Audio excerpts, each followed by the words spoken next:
Hey everybody, we're here at our US-Canada Summit. Interesting fact, job numbers in May were strong on both sides of the border, both in Canada and in the United States, but why don't people feel good about it? I am going to ask Erika McEntarfer, who is the Distinguished Policy Fellow at Stanford Institute for Economic Policy Research. Did I get that right? Yes, you got that right. Former Commissioner of the Bureau of Labor Statistics. I know what that is for sure. So last week in the United States, we heard May job numbers, 172,000 new jobs added, double what economists were expecting. Yet, most recent Gallup survey showed more than a third of Americans say the biggest issue right now is the economy not going in the right direction, and 2/3 said they're having a hard time finding a good job. What gives? We did have these great job numbers, and it was the third straight month of above expected job growth. So not just a 1 month blip. So there are some signs that labor demand might really be coming back, which is good news. But it's true that it doesn't feel good everywhere in the U.S. economy. I'm sure not in the Canadian economy either, because when you look under the hood, this labor market doesn't have all of the aspects that you would expect to see in a good labor market. In particular, hiring is very low. So in the U.S., hiring is at 2010 levels, like levels we have not seen since right after the Great Recession, when hiring was really, really poor. So in 2010, my Starbucks barista had a master's degree in mechanical engineering. That's how bad the labor market was for young people in 2010. And we're kind of in a similar situation like that today, even though unemployment's pretty moderate. That's because there's no layoffs, but there's no hiring either. It's a frozen labor market.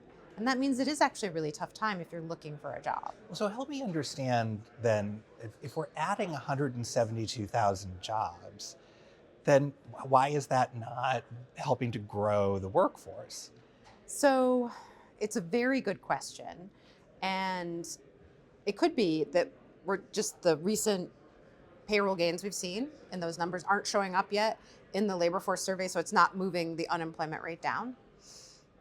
It could be we're just seeing some seasonal, favorable numbers, like the World Cup is happening, like it was a particularly nice spring weather-wise. So it could be that this is just a blip and we're not actually seeing a real pickup in the numbers. So time will tell exactly what's happening there. But I agree, it's a little bit of a head scratcher. Pull back the curtain for a second for those of us who don't understand where all these numbers come from. Is the data reliable and trustworthy?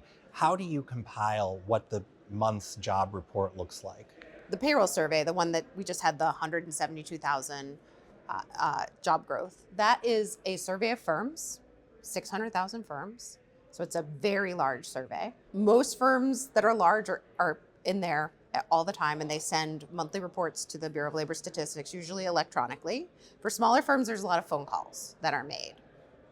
And then, very quickly, the Bureau of Labor Statistics is like a factory floor because those numbers just turn out very, very rapid turnaround. And they compile the numbers and do all of the analysis, and then we print the report.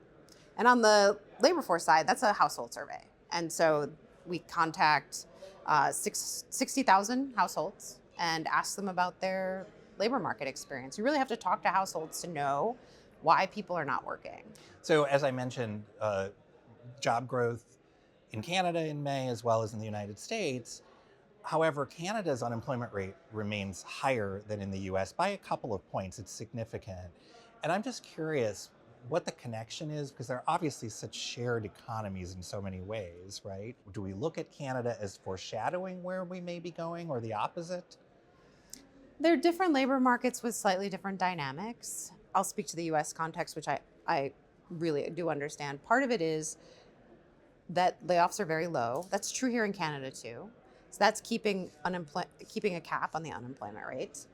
It's also true that the workforce is older than it used to be, and that tends to push unemployment rate down because unemployment's just higher typically for younger people. So some of this is demographics, and some of the difference between US and Canada might be demographically driven. It could also be macro. So let's talk about AI, right? So obviously a huge topic everywhere, but particularly when it comes to jobs. We saw commencement speeches at universities all across the United States big high-level executives mentioning AI and getting booed. You said in 2010 your barista had a degree in mechanical engineering. Well, it seems like that's only going to get worse. Is that just perception or is that reality? The reality is it's a very tough labor market for young people right now. How much of that is AI is actually a question. Some of it probably is AI, but a lot of it is what we just discussed. Hiring is really, really low. And when hiring is low, it disproportionately impacts young people because they're the ones that are trying to break into the labor market and they're the ones that are trying to have like early career progression. So slow hiring is always bad news for young workers. And what you see is, like, if it was just AI, you would just see young workers having a hard time in those occupations that are affected by AI right now. But it's much broader than that. It's all occupations. Young workers are having a tough time.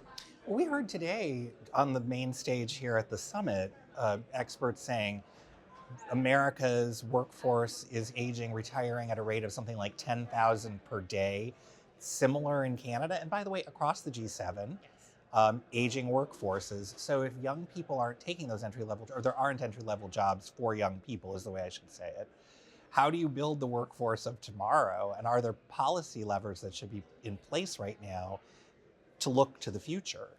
It's a very good question, and it's something that lots of places that have slowed hiring are really struggling with right now.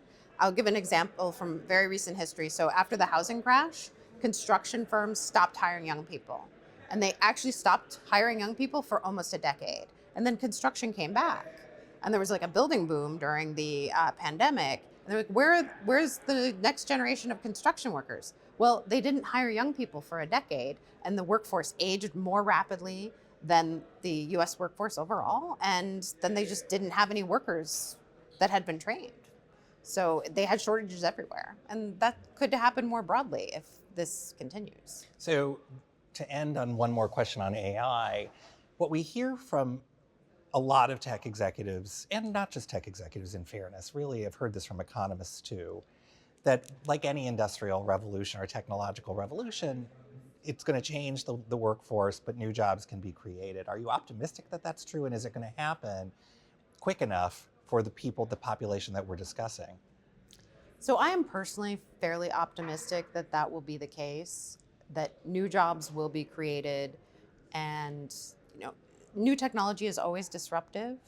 It disrupts occupations, it disrupts industries, it makes some jobs obsolete, but technological change has been a feature of the North American economy for 200 years.